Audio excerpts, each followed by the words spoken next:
interprète d'un crime oublié, qui est une fiction diffusée samedi sur France 3 à 20h45. Voici Corinne Touzé.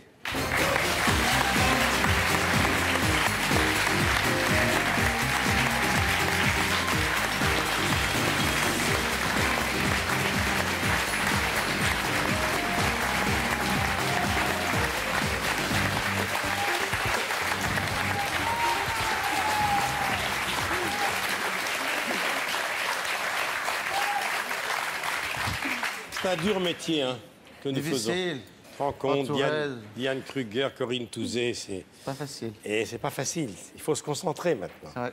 Vous êtes ravissante, chère Corinne. Merci. Alors moi, j'ai passé la soirée avec vous. J'ai voulu attendre le dernier moment pour voir cette fiction, Un crime oublié. Il y a un vrai suspense. C'est un polar en même temps. Et c'est une histoire familiale complexe et violente à la fois. Alors, c'est réalisé par Patrick Wolfson. Et ça se passe à la montagne. En Haute-Savoie. En Haute-Savoie. Vous avez tourné ça où? On a tourné près de Salanches, on a tourné à Cordon et dans un petit village qui s'appelle Hautelus. Je les salue, comme vous faites souvent le dimanche, parce qu'ils nous ont accompagnés. Ça a été un tournage très éprouvant parce que l'hiver dernier, on a fini le film, il faisait moins 24. Ah oui. Donc ça a été grâce à toute cette générosité et tous les habitants de ces petits villages qu'on est arrivé jusqu'au bout. Alors, le film commence. Vous êtes là avec votre compagnon. On va apprendre que vous avez fait médecine tous les deux. Vous revenez dans ce village. Vous n'êtes apparemment pas revenu depuis très longtemps. Atmosphère très pesante. Vous y retrouvez votre maman.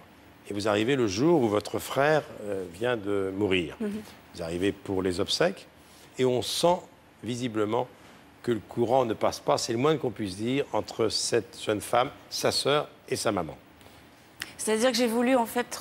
Il y a un film, moi, qui m'a profondément marqué, donc vous vous souvenez sûrement, qui s'appelle Les Granges Brûlées, oui, avec Simone Signoret. C'est un film qui m'a marqué et auquel je pensais très fréquemment.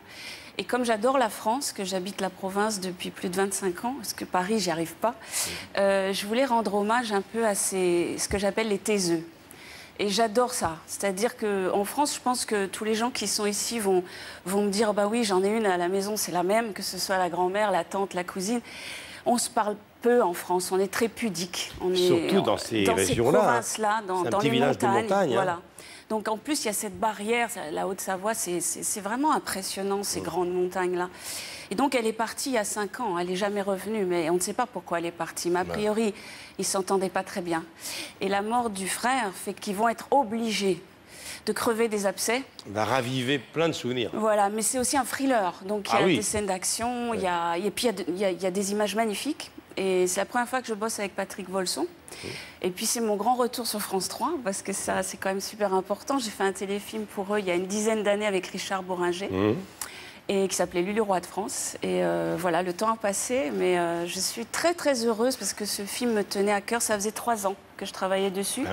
Et je dis aux spectateurs qui ont aimé Et demain Paula, où j'incarnais une SDF, que ce sont les mêmes auteurs, c'est-à-dire Florence Duhamel et Jean-Michel Thor. Mais il y a une scène qu'on va voir qui résume bien le film, c'est le face-à-face avec votre maman, qui est Michèle Moretti, comédienne épatante.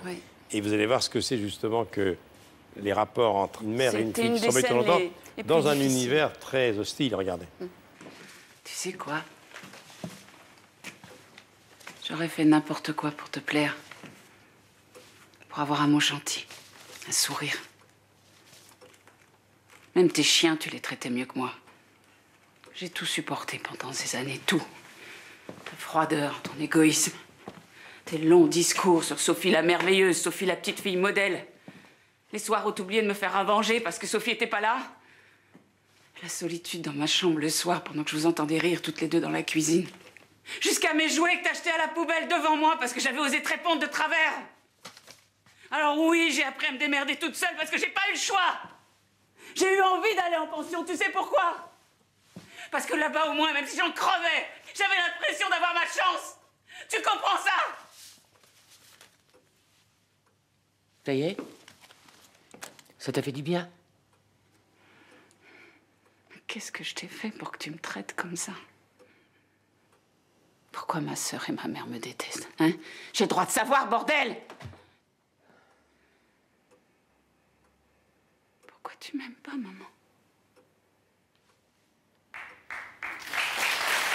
Eh bien, vous aurez les réponses à toutes ces questions en regardant France 3 samedi soir, Un crime oublié. Je voudrais juste dire, si je peux, que je me suis battue en tant que, j'en bafouille, en tant que productrice pour avoir des acteurs qui font plus de théâtre que de télévision, qui sont des acteurs immenses. Je vais les citer. Voilà. Guillaume Cramoisan, Michel Moretti, Anne Benoît, Fabrice Michel. Et c'est Patrick Wolfson qui réalise. Est-ce que cet univers-là est proche de celui de ton enfance? Est-ce qu'on se disait tout? Ou est-ce qu'on était un peu taiseux dans ta famille? Ah oui, oui. On ne se parlait pas beaucoup, hein? Non, très peu. Ton papa était camionneur? Oui, boxeur d'abord et après chauffeur routier, ouais. Ouais. Et donc, ouais, et donc il est... oui, c'est des... On travaille. Et on n'exprime pas ses sentiments. Non. Et donc, mon père était très sévère, et, voilà, mais il était très aimé à l'extérieur, très généreux. Mais des fois, il faisait des trucs qui étaient... c'est marrant, parce que moi, une fois, il a donné un de mes jouets, enfin, il a donné un de mes jouets, un truc que j'avais, à quelqu'un qui était plus pauvre que nous. Et il disait, ils sont plus pauvres que nous, et il fallait que je dise rien. Ça m'avait traumatisé, mais j'étais comme ça. Et en même temps, c'est des choses qui marquent et qui sont importantes, en fait, qui sont dites parfois de manière très sèche, dure, mais qui sont des gestes d'amour. En fait, souvent, quand les parents ou les grands-parents sont comme ça dans une famille, c'est parce qu'ils ont souffert eux-mêmes. Oui. Donc, en fait, ils reproduisent le même Il schéma. y a des choses enfouies depuis longtemps. C'est de la pudeur, c'est tout ce qu'on leur a pas dit. Il était plus que taiseux, il n'était pas là, même. Je l'ai jamais vu. Il habitait à côté. Ah oui? Oui, il habitait à... Tu te souviens des premiers combats, d'avoir assisté à des combats de ton père? Ah non, parce qu'il m'a eu à 36 ans, et donc il boxait plus. Et il avait fini, sa carrière était finie, mais il avait les stigmates de la boxe mi-lourd, il avait plus d'arrêt de donner. Ouais, le nez cassé, bien sûr. Donc le jeu, c'est on appuyait et ça s'écrasait complètement, le nez.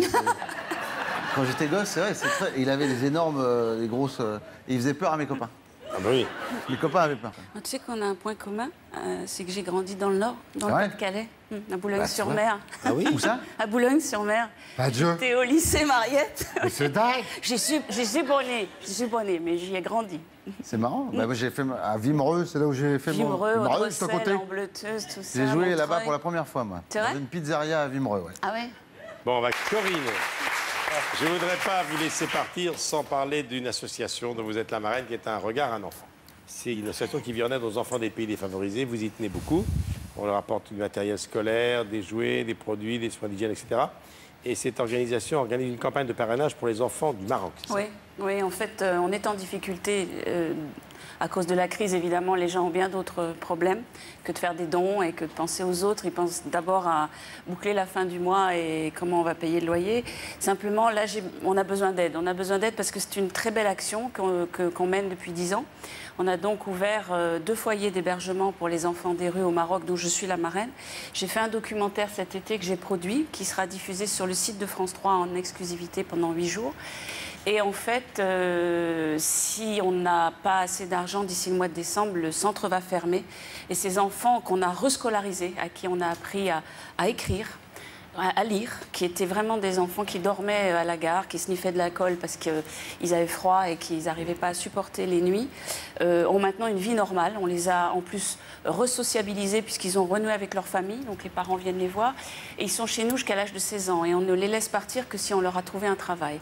Comme nous ne sommes pas une fondation et que nous ne vivons que grâce aux dons des gens, là, depuis 1 an, les dons, il n'y en a pratiquement plus. Donc, on a décidé de lancer une campagne de parrainage. C'est-à-dire que je trouve ça super. Oui, c'est ça. On peut parrainer un enfant. Voilà, on peut parrainer un enfant avec un don.